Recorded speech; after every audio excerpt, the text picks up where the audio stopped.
5,56, ada 7,62 dan ada 9 mm. Artinya di sini bisa diartikan bahwa diduga ada 3 jenis senjata. Begini, begitu kami mendapatkan informasi peristiwa itu, kemudian mendapatkan berbagai macam masukan dan lain sebagainya, saya berpikir untuk segera melakukan koordinasi dengan sesama Forkopimda, yaitu Pak Danrem, kemudian dan Denpom. Saya minta untuk bisa berkumpul di Polda untuk membahas situasi ini, kemudian sama-sama kita mendekat ke lokasi. Nah, dari situ kemudian bertemu dengan Kapolres Waikanan dan Dim Waikanan, kita berdiskusi panjang lebar. Kemudian pada saat itu yang kita fokuskan adalah untuk bisa segera mengevakuasi ketiga korban ini. Akhirnya ketiga korban ini sudah bisa kita evakuasi ke Rumah Sakit Bayangkara. Nah, perkembangannya sampai dengan saat ini perlu saya sampaikan bahwa ada 2 peristiwa, ya, ada 2 peristiwa. Yang pertama adalah terkait dengan perjudian sabung ayam itu sendiri, dan yang kedua adalah peristiwa lain yang terjadi akibat dari tindakan kepolisian membubarkan perjudian itu, yaitu adanya penembakan yang mengakibatkan 3 orang prajurit Bayangkara gugur. Nah, dari sini kita lakukan pemeriksaan secara intensif. Ada yang melakukan olah TKP malam-malam, datang ke lokasi, kemudian dari polisi? Ya, dari polisi, kemudian dilanjutkan setelah teman-teman dari Pomdam datang juga mereka ke lokasi. Nah, terhadap petugas yang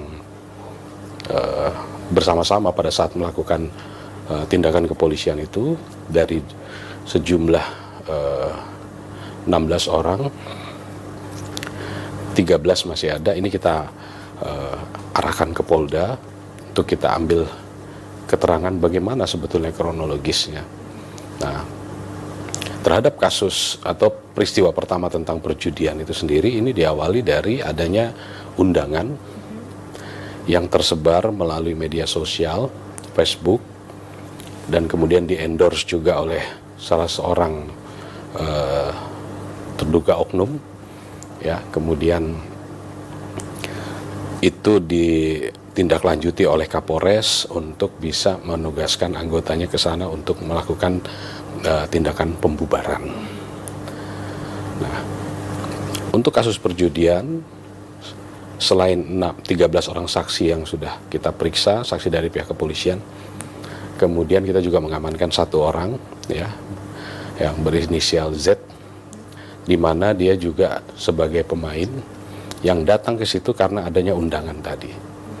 Nah, dalam kasus perjudian ini sudah banyak barang bukti yang kita sita, ya. Di antaranya ada uang tunai 21 juta, kemudian ada jam, gelanggang, rekapan pertandingan, bahkan ada sejumlah kendaraan baik roda 2 maupun roda 4 yang sudah kita amankan. Nah, ini untuk kasus perjudiannya. Ada beberapa orang lagi yang sudah dicatat oleh penyidik untuk bisa dikembangkan, untuk bisa ditangkap, untuk bisa menyelesaikan, membuat utuh kasus perjudian itu sendiri. Nah, terhadap jatuhnya korban karena akibat penembakan tadi, ya, polisi yang gugur, ini sudah dilakukan juga penyidikan, ya. Yang pertama adalah kita mempunyai chapter undangan itu tadi. Kemudian undangan ini kita ambil karena ini berkaitan dengan barang bukti elektronik ya, kita ambil posisinya dan lain sebagainya. Nah, ini kita jadikan alat bukti petunjuk. Kemudian kita juga sudah memeriksa 14 orang saksi, 13 termasuk anggota Polri yang melakukan penindakan di TKP, plus 1 orang yang pemain, yang kalau di dalam kasus perjudian dia adalah tersangka perjudian, tetapi kita jadikan saksi untuk kasus penembakan ini. Artinya berarti pada saat proses penggerebekan itu ada berapa anggota yang sebenarnya menggerebek itu, Pak? Karena kabarnya ada 17, ada yang 12 gitu. Ada 16 karena 3 gugur, sisa 13. Kemudian pada saat itu berhasil diamankan 1 orang masyarakat sipil yang juga sebagai pemain. Nah, dalam kasus penembakan ini kita periksa sebagai saksi untuk membuat jelas ceritanya. Nah, dari sini kita juga membuat supaya bahwa peristiwa penembakan itu antara siapa dengan siapa dan lain sebagainya, kita dapat informasi tentang yang diduga pelaku penembakan itu adalah seorang oknum yang oleh saksi Z, ya, saksi Z itu dia akui, dia lihat bahwa, dan dia juga kenal, ya, dia bisa hadir karena ada undangan dari yang bersangkutan yang diupload oleh yang bersangkutan. Ini kita ambil keterangan dia.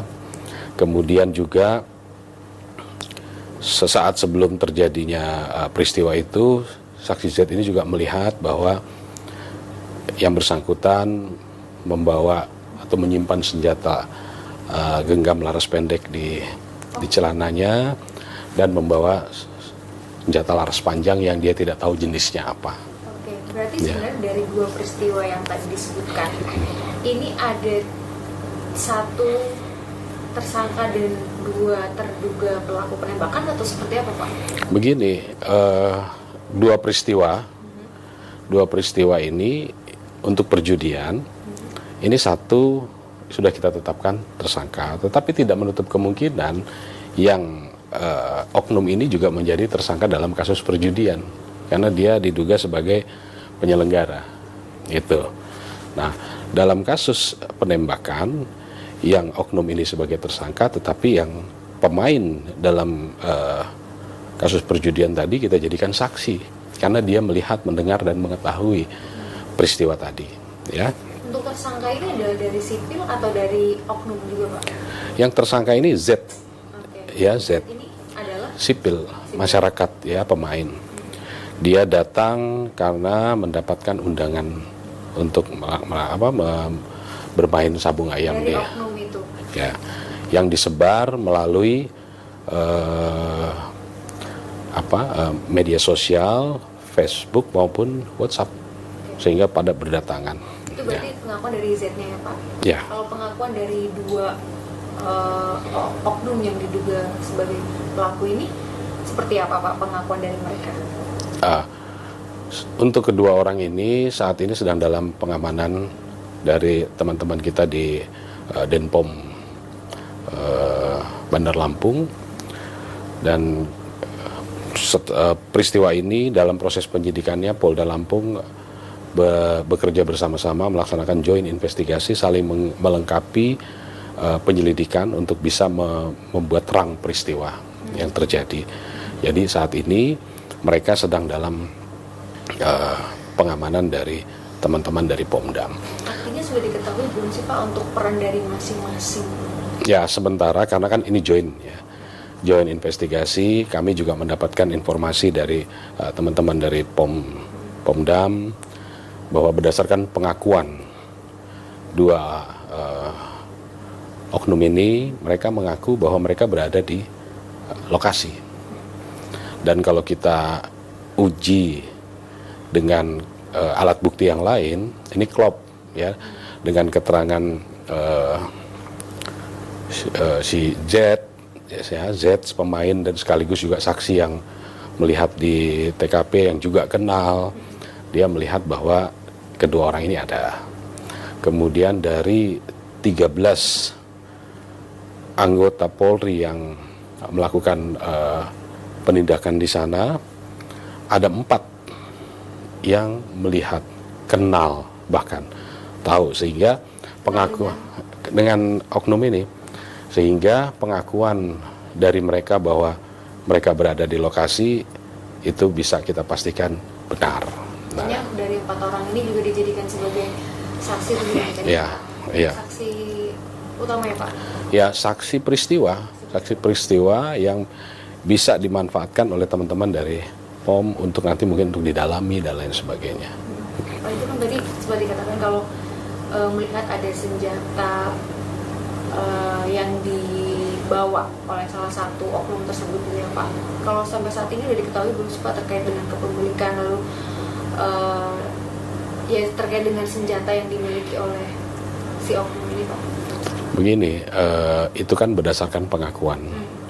Berdasarkan pengakuan dia kepada penyidik POM bahwa dia ada di lokasi, dia melakukan penembakan, dan dia membawa senjata api. Nah, bahkan dia mengakui bahwa senjata api itu adalah senjata api rakitan.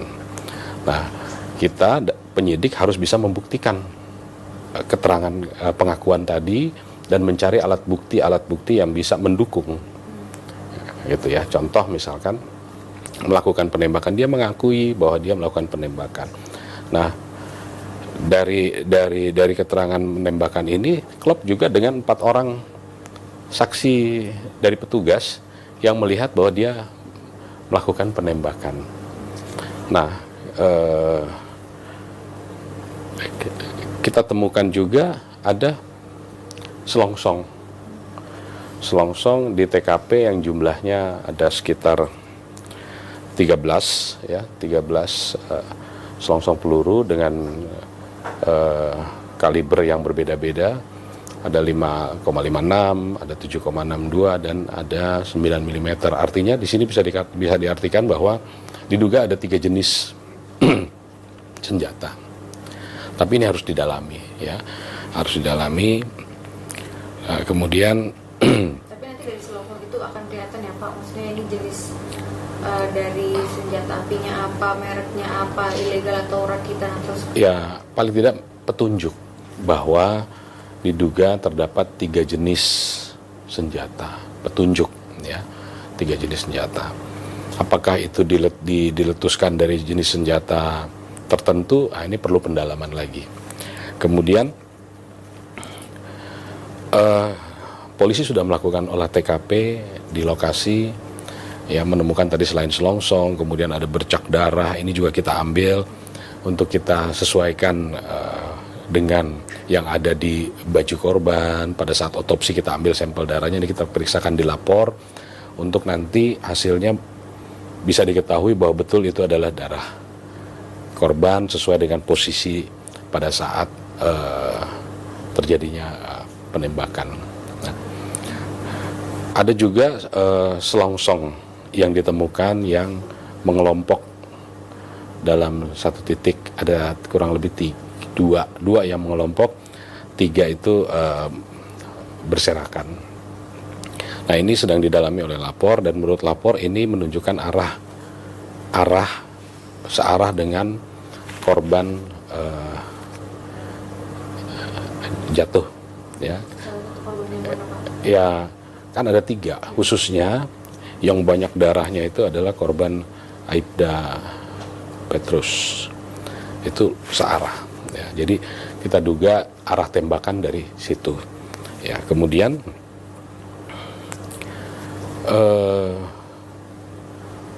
kita juga melakukan pemeriksaan dengan dibawa ke Rumah Sakit Bayangkara, kita melakukan otopsi ya. Perlukaan dari ketiga jenazah ini, 2 itu berada di kepala, 1 berada di badan, di dada. Kemudian dilakukan otopsi. Untuk yang di kepala itu proyektilnya sudah terpecah-pecah, namun yang di badan, di dada itu masih utuh. Dan ini kita akan periksakan ke laboratorium forensik untuk bisa kita ketahui apakah itu ditembakkan dari senjata laras panjang atau laras pendek, pabrikan atau non-pabrikan. Dan terkait dengan hal tersebut juga bisa dilihat terkait dengan jarak dekat atau jauhnya juga nggak Pak, kalau melihat dari luka hasil otopsi? Ya, ini nanti yang akan mendalami keterangannya adalah dari ahli forensik itu sendiri. Namun keempat orang yang kita periksa sebagai saksi itu melihat yang diduga pelaku ini melakukan penembakan dari jarak yang ya dibilang jauh-jauh, dibilang dekat-dekat ya, ada yang bilang 6 meter, 5 meter, 13 meter. Nah, di antara 4 orang ini juga ada yang kenal betul dengan terduga pelaku ini. Sehingga dia bisa memastikan bahwa ini dia melakukan penembakan.